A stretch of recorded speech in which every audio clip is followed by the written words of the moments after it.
suppose a doctor has 5 patients, each with a failure of different organs.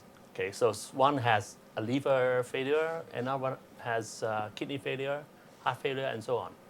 So there's a healthy patient who come in for a regular checkup, and the doctor then think, okay, maybe I can deceive him into checking again, and I can maybe cut him up and transplant his organs to the 5 different people.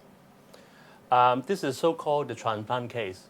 Now we think it is wrong to kill this person in order to save the 5 different patients.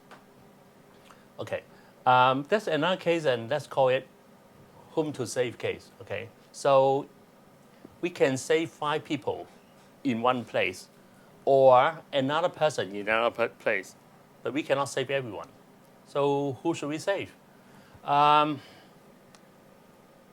Most people think that we should save 5 people instead of 1.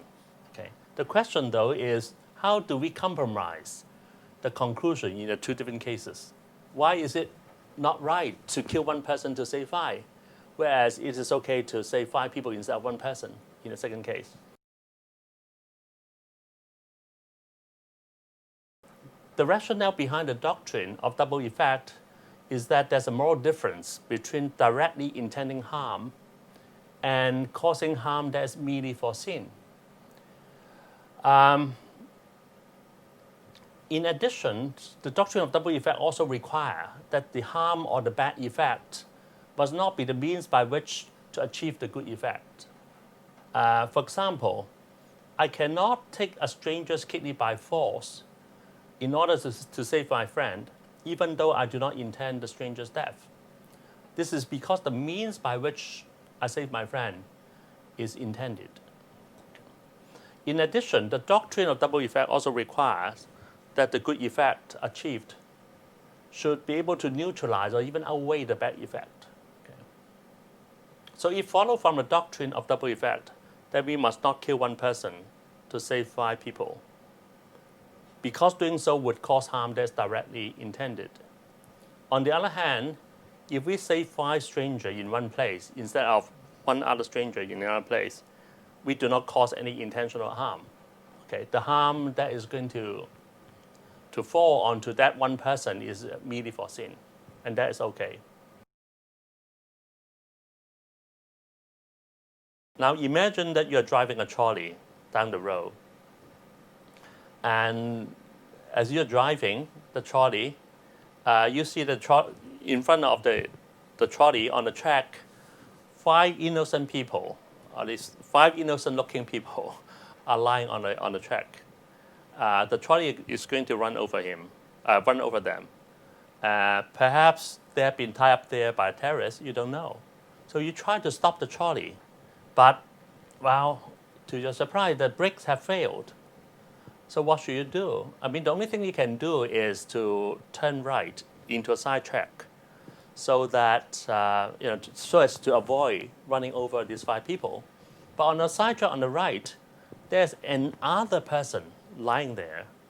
Okay, just like the 5 other people lying in front. So if you turn right to the side track, this other person will be killed. Should you do it?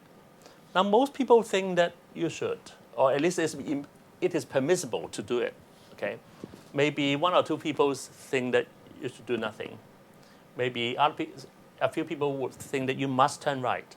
But at least most people, or even all people, would say that it is at least morally permissible to turn right. Suppose you can stop the trolley if you can throw a fat man in front of the trolley, thereby stopping the trolley. Can you do it? Now, most people, or almost everyone, will say you cannot do it. It's morally impermissible to do it. The question is, why not? Why can you turn right but not throw someone in front of the trolley in order to stop the trolley? So the doctrine of double effect is one possibility, okay? Because it says that, okay, throwing this person in front is intending him to be used as a means, and that is wrong because the harm that you cause is intentional. Whereas if you turn right, the harm that you are going to cause to the one person on the right is only foreseen. If you turn right onto the man on the side track, okay, the trolley will run him over. But in this version of the example, it will come back in a loop that will run over the 5 people on the main track eventually. So that means you will kill 6 people. However, if you control the steering of the trolley in a certain way, you may be able to sink the trolley onto this one person on the side track. Of course, by doing that, you're using it, right? Because you want, this person on the side track to be able to stop the trolley from going further. So in a certain sense, you're using it. However, this seems to be permissible because you want to stop. You want to have one person killed instead of 6.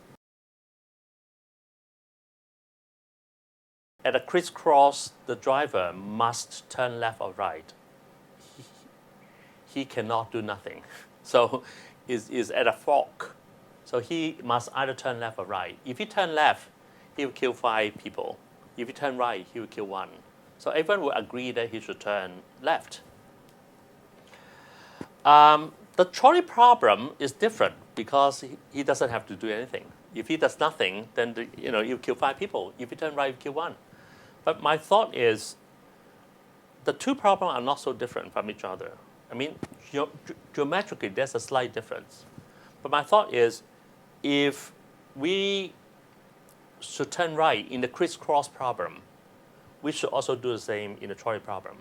I probably require more argument than I can give here today, but I think the 2 problems are close enough that if we should turn right into a side track, if we should turn right in the crisscross problem, we should also do the same in the trolley problem.